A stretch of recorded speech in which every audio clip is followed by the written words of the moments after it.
Hey guys, this is the Ecron Writer here, and welcome to my second elemental countdown. Aerokinetics, airbenders, or those who simply manipulate wind, are one of the most unique and skilled of all elemental warriors.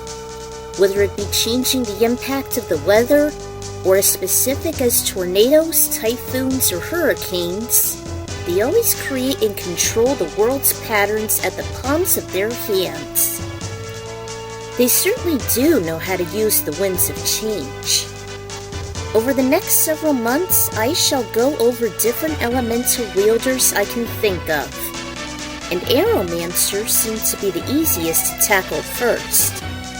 And just like my cryokinetics list, the same rules and tastes apply here. Let's run like the wind and be as graceful or as dangerous as the wind's unpredictability. If they can have power of its destructive force, they can achieve anything.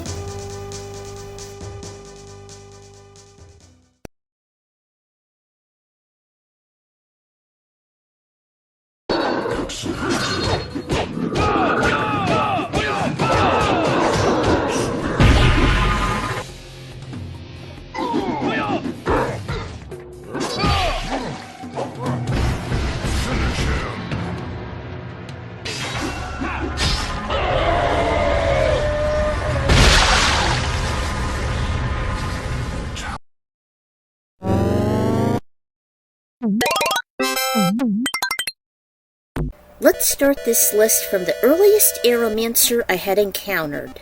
One of the most iconic characters from the Looney Tunes series, Taz the Tasmanian Devil. There was only one game I'd played, with him as the star, and that being Tasmania, the Genesis version. Taz in general is probably the primordial example of an aerokinetic, utilizing air and wind to the user's liking. Taz is just a wacky mammal, and thus the cyclones he conjures are also chaotic and destructive, matching his own nature. It's undoubtedly fast, but can also be tricky to navigate with tedious platforming. And this game has tons! Whether it tosses to decimate certain enemies and obstacles in its way, reaching long distances, or just tossing projectiles, Taz can achieve certain feats. He also has an insatiable appetite like Yoshi, and could breathe fire after munching on peppers. I kind of wish he'd use both that and in conjunction with his funnels. They both, IRL, require oxygen after all. I've only played one game featuring Taz, and I never got far. And the game itself was just monotonous and tumultuous. But since Taz was a pioneer in aeromancy, it was just close enough.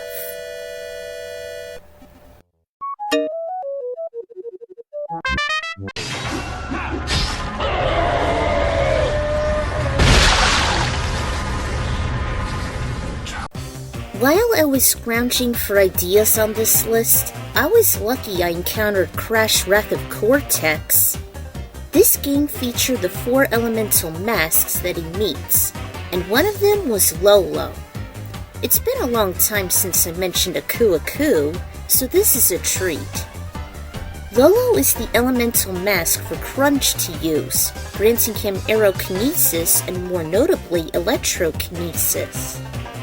Though sadly, it leaves him vulnerable to attack. And Lolo's unmanly persona can also be a flaw, even when described as a crazy joker and a party crasher. And working for Uka Uka could be a setback. The elemental masks themselves are very chaotic, especially when grouped together with other fellow masks against Aku Aku. I was hoping as elemental benders they'd be productive when working together, rather than be minions of senseless and total destruction.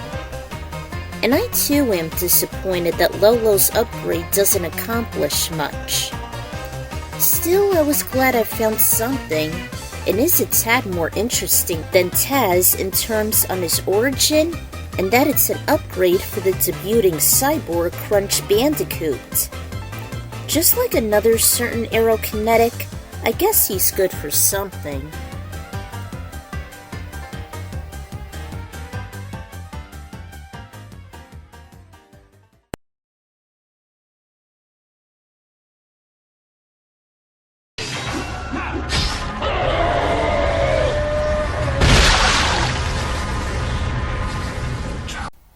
Farore was an automatic choice for the list. Ever since Ocarina of Time with her great fairy spell being used as a warp point you can make, she was worthy. She's one of the golden goddesses that created Hyrule, and she's the representation of courage and nature. Link is no doubt a descendant of the goddess herself with her spirit of the hero, which is intriguing. And besides, I love green. She conjured the Triforce of Courage, the third part of the sacred relic itself, and provided the world with livid agriculture and its inhabitants to uphold Hyrule's peaceful laws. As the creator of nature, her essence is green, much like the trees and forests, and possesses the essence of Mother Nature, particularly as an aerokinetic. As mentioned earlier, she provides Farore's wind, which is sort of useful, as it gives Link a warp point on his choosing within the world's map, and also a second warp as a returning point, or whether or not he shall dispel it. Needless to say, this can carry more range than the Ocarina's warp songs, and if Link should make a warp point as a kid, he can't use them 7 years later or vice versa. Farore also created woodwind instruments that function the same as her own magic spell, most notably the Ocarina of Time, and various flutes and whistles that enable Link to teleport from place to place. Children, the Kokiri and the Deku admire Farore, as her soil bursts life, and places like the Lost and Fanon Woods flourish from contact of her nourishing essence. Contrary to Din's fiery essence that created the arid redlands like Gerudo Valley. There was her human form, but since I wasn't into the other games, I'd always support her godly essence, and they never use any aerokinesis. Farore's very low, and she's only important due to her on being the Wind of Change for Hyrule. She enables her wind and woodwinds as useful warps. She's the creator of nature, I adore green, and imbues Link as the hero. Just like her own magic spell, though, she does need to work out the kinks.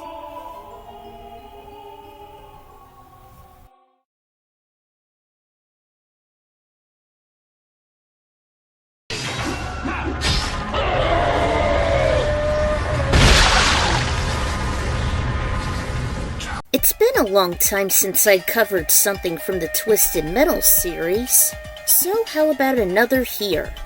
The second I decided this list, much like Farore, Twister was also second nature.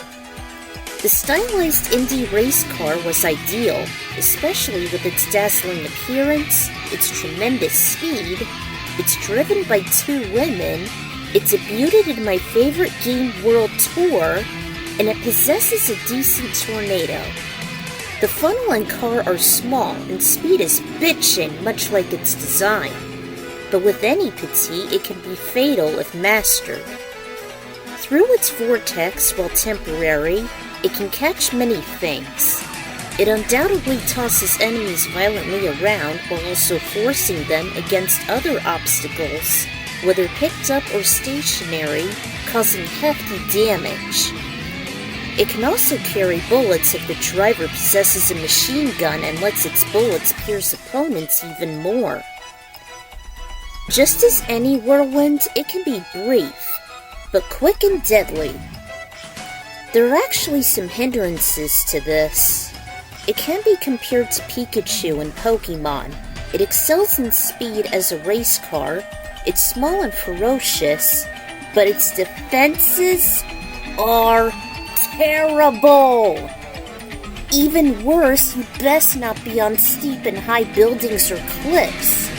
And with Twister's amazing speed and special ability, it can be rather difficult to steer and thus fall to your demise.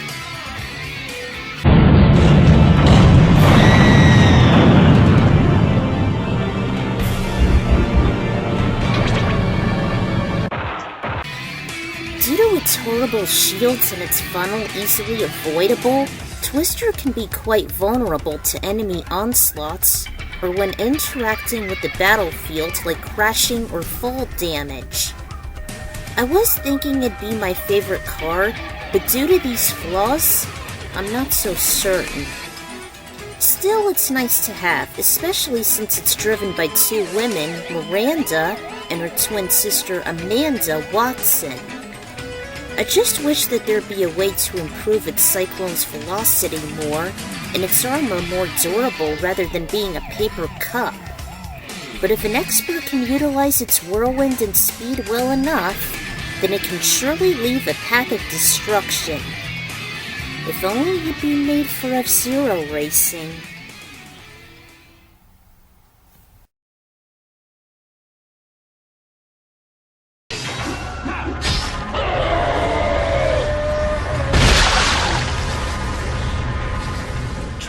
As I stated before in my Cryokinetics list, Kirby does have better usage of his copy abilities than Link with his weaponry. Just like Ice Kirby, Tornado Kirby is certainly the ticket. Much like Taz and Twister, Kirby is atomic. He too can leave a path of destruction as his tornado form produces a small funnel, but can clean up portions of a level real quick. Ever since Kirby's adventure, he can remove multiple obstacles and enemies in his way, even though he can only release for a short while, much like the previous contenders. Also, it can be very hard to control while in this form, so maneuvering and vulnerability are some critical downsides. It's also limited in Squeaker Squad, where it can no longer burst through blocks. Return to Dreamland helps it expand its destructive field along with using projectiles, which is a slight improvement. And the Forgotten Land has combined a couple elements with the funnel, including using stones.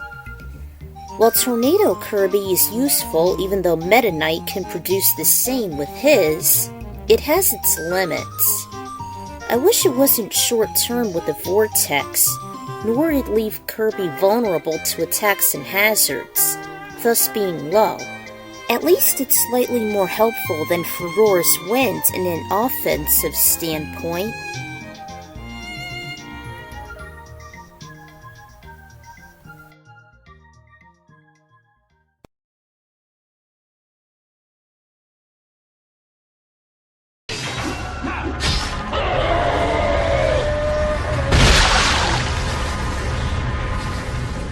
Final Fantasy always has a significant Aeromancer in nearly each installment, and this one isn't just famous, but also nefarious in the whole juggernaut. If you know me, you already know where I'm going with this.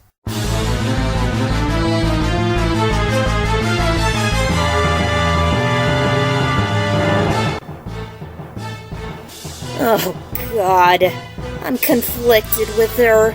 I really need to bite the bullet with her. I really do. Barbaricia, aka Vivalis, is one of the elemental archfiends of my favorite installment. As such, she always stood out for me out of all the other Aeromancer archfiends in the series, including Tiamat and Pazuzu.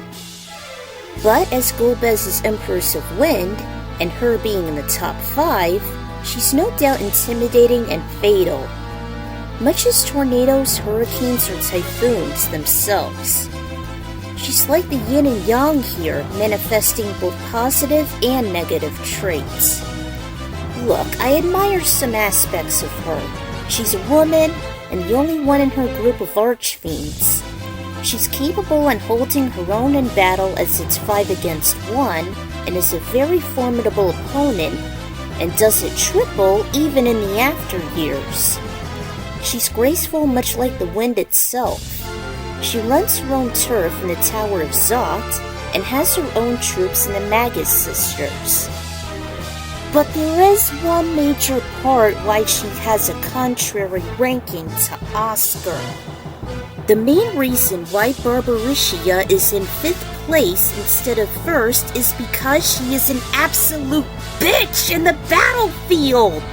She can counter you with lethal lightning as soon as you make physical contact in her tornado form, as mentioned in my boss's list, and wipe out your entire team in one go! Contrary to the SNES version where it's just petrification, she does stone your team in all versions too, and she constantly uses Maelstrom or Whirl to reduce the group to critical HP like Kefka's Fallen One. And it's twice as tricky during a boss rush and without a Dragoon to disable her tornado form. Vavelis is volatile. Always gives me dread ever since I had to face her as a kid. One thing I'd usually see was that the most trickiest Archfiend was her alone.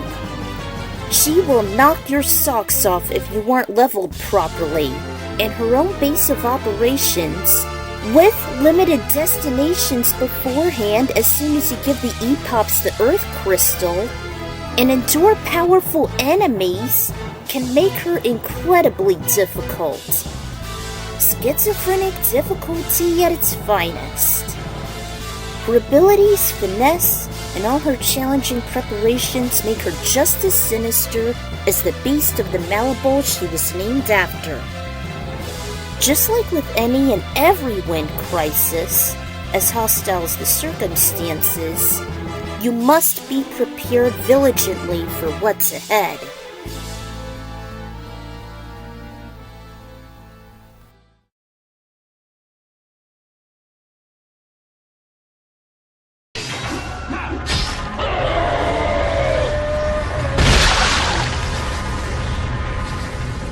It was difficult to pick just one Maverick with Aerokinesis, and 2 of them came from my favorite installments in Mega Man X.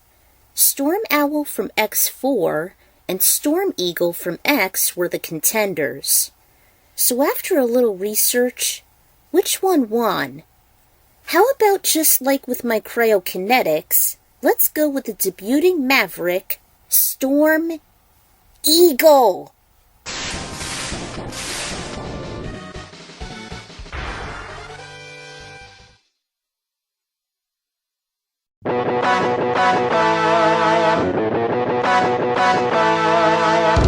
Storm Eagle was the first bird-like Maverick in Aerokinetic in the Mega Man X series, and everything about him is awesome.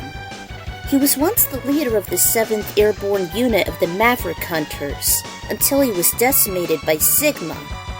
Since then, he surrendered and made a reluctant decision to join the rebellion fighting against X. The thing was, he wasn't entirely willing. He only switched sides upon his refusal to die, though he had grown incredibly vain as he refused to give himself up to the heroic Reploids.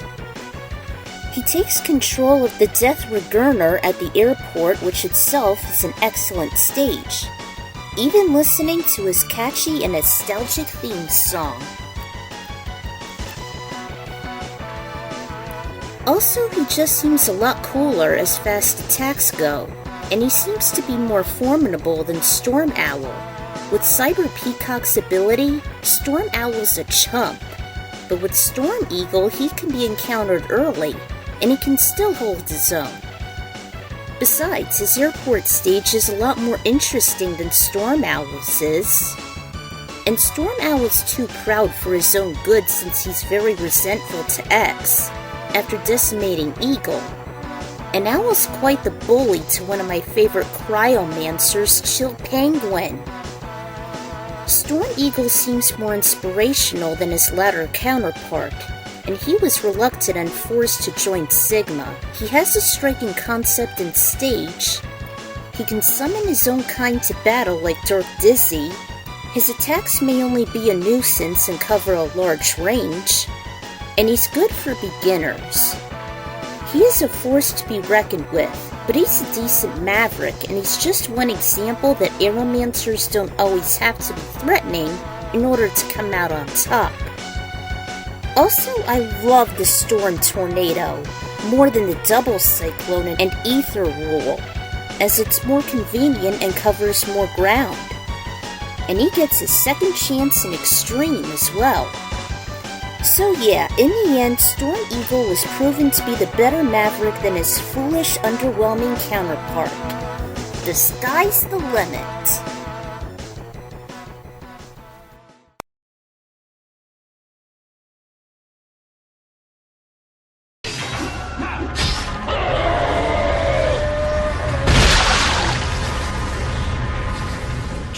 Oh, aeromancers and Pokémon. They're as common as severe windy weather. Flying and dragon types, especially those like birds, dragons, and legendaries, are the most common and can become very monotonous rather quickly, especially the normal flying type fowls. Originally, Tornadus was going to be on the list, but the Unova Beast wasn't very inspiring. So, what Pokemon stood out to make it on this list? After some brainstorming, Altaria was the chosen one. The evolved form was Swablu, and the Hoenn dragon flying type is where it's at. And, contrast to Barbaricia, this attractive and gentile Aeromancer makes it all worthwhile. Just like its pre-evolved form, it functions and also blends in with any of the gorgeous clouds aloft. Its hobby is actually flying with clouds in fair weather, and when it's happy, people and Pokemon won't know it's present. The creature is friendly, and it also loves to hum and sing, which also attracts many bystanders. Altaria is irresistible, and I always love having it around. This is something I wish old Dragon Tales can take notes of, and Altaria's gentleness is as much more tolerant. As far as abilities go, Altaria can envelope those it cherishes within its wings, which gives the illusions of clouds and provide comfort to those it embraces. The only hum to those it has a close relationship with, and covers them in its wings. It ascends while its wings catches an updraft, and they're often known for their melodic and soothing presence. When someone hears their soprano, they often fall into a daydream, and their singing is known to sound dreamlike too. In battle, they let out an ear-piercing scream before fighting. They're known to launch intense fireballs when threatened, and their Dragon Fairy Mega Evolution is quite fitting. Although they don't often want to get into conflicts, it seems painful to their more peaceful demeanor, but never should be underestimated when provoked, like classic Kung Lao or any of the Shaolin. When evolved at level 35 and an amazing special defense, it can still hold its ground despite being up in the clouds. The name Altair is associated with the air, as the one who flies. It does have traits of an angel and as a peaceful, gorgeous cloud. I wish it was described in countdowns and in media more often, and it's not even one of those overrated pseudo-legendaries. It's definitely a breath of fresh air, and Altaria is indeed alluring, euphoric, capable, and one of the very best Pokemon in all of Hoenn.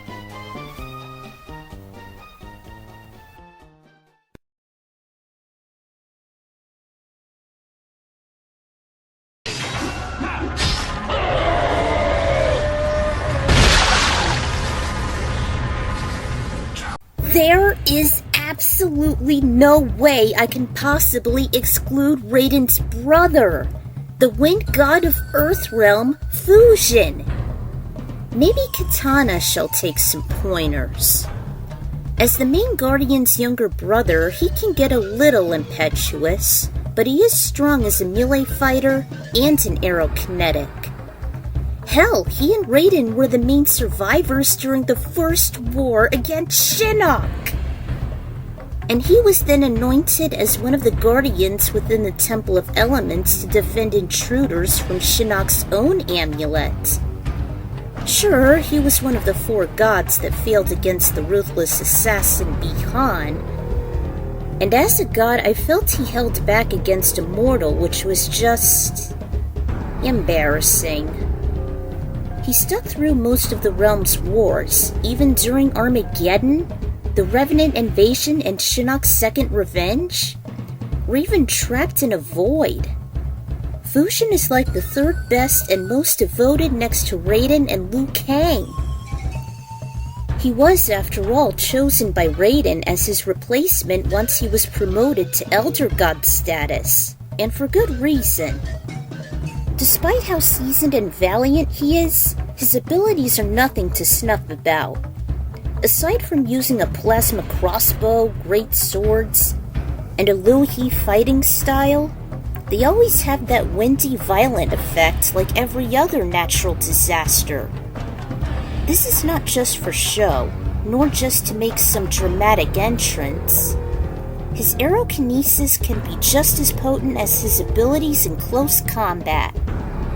His power level is balanced, and he can attack from various distances, even leaving opponents vulnerable to his more direct assaults. He can pretty much be on par with many mortals, or as far as his brother when the situation calls for it. He's an honorable fighter and may be a tad foolish, but he can do everything a known aeromancer can do. Unfortunately, he can only do so much as he has no other element to compensate. And there were some failures, like being a poor choice against Haven, dying in Armageddon, being defeated while defending Shinnok's amulet, being trapped in the void and easily be dissuaded by Titan, and having this pointless idea of a gender swap. Still, despite these flaws, I still love Fujin. In fact, I always wanted him to be a mentor to Kung Lao.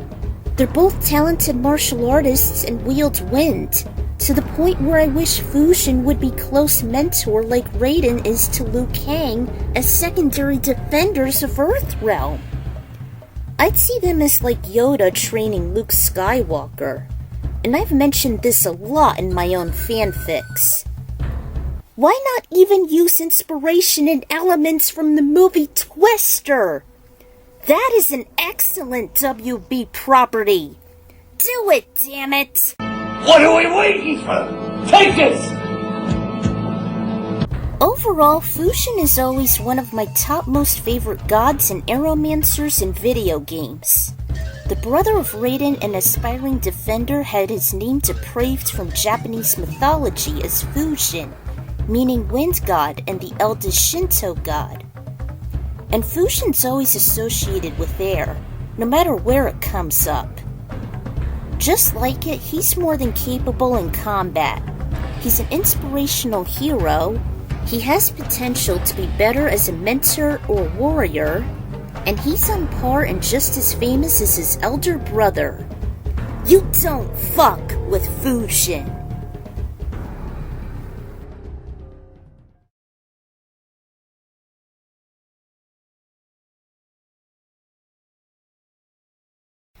Alright, we've breezed through 9 Aerokinetics, but before we touch ground at number 1, let's have the honorable and dishonorable mentions soar.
Finish him.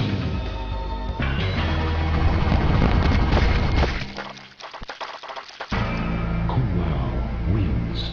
Flawless victory. The second I was constructing this list, it was a tough competition between number 1 and Fujin. This last contender has plenty to compensate with. It's also small and versatile, and it can cover a variety of skill. This guy goes above and beyond with any other aerokinetic I've ever encountered. My all-time favorite aeromancer that can knock many out of the park is Mallow!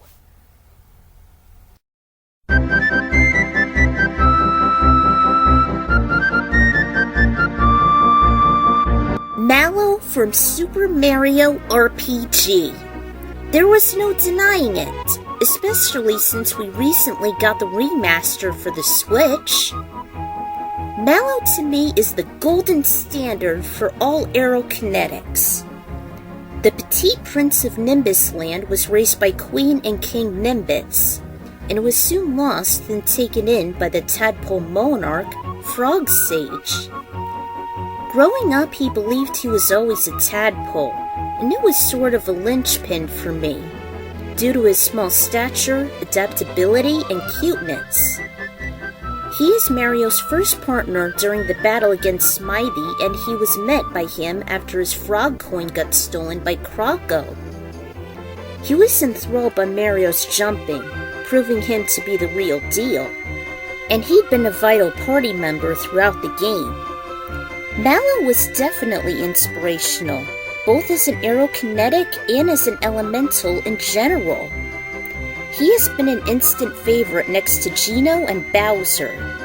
I always have fun using him, and I never let him leave the team. Why? Because he's like the first aeromancer that is actually capable on healing himself in his group. And even though it's obvious that petites aren't good in the physical department, he can make up for it in spades with outstanding magical abilities, and if you time his hits well. Just like Barbariccia, Altaria, and Kirby, he too has other elements to compensate and improvise, especially if his spells should be disabled. Now some might argue, that's cheating! An aeromancer's only supposed to use wind spells and nothing else! Not even lightning or snow! Well, I got 2 words to counter that statement. Dew point. Dew point and air go hand in hand along with temperature and developing weather. You see, all of Mallow's along with Vivalis's moves were weather-inspired, and Mallow can conjure lightning, rain, and ice, not just air. After all, his biology is based on a nimbus cloud, and that is his own species. Like I said earlier, once someone controls the wind, he or she can control almost anything. Weather is always determined by air, the currents, and the dew point. Thus, wind can shift our planet's weather patterns, and if someone can use air, then it can still count. So Mallow isn't entirely a cheater.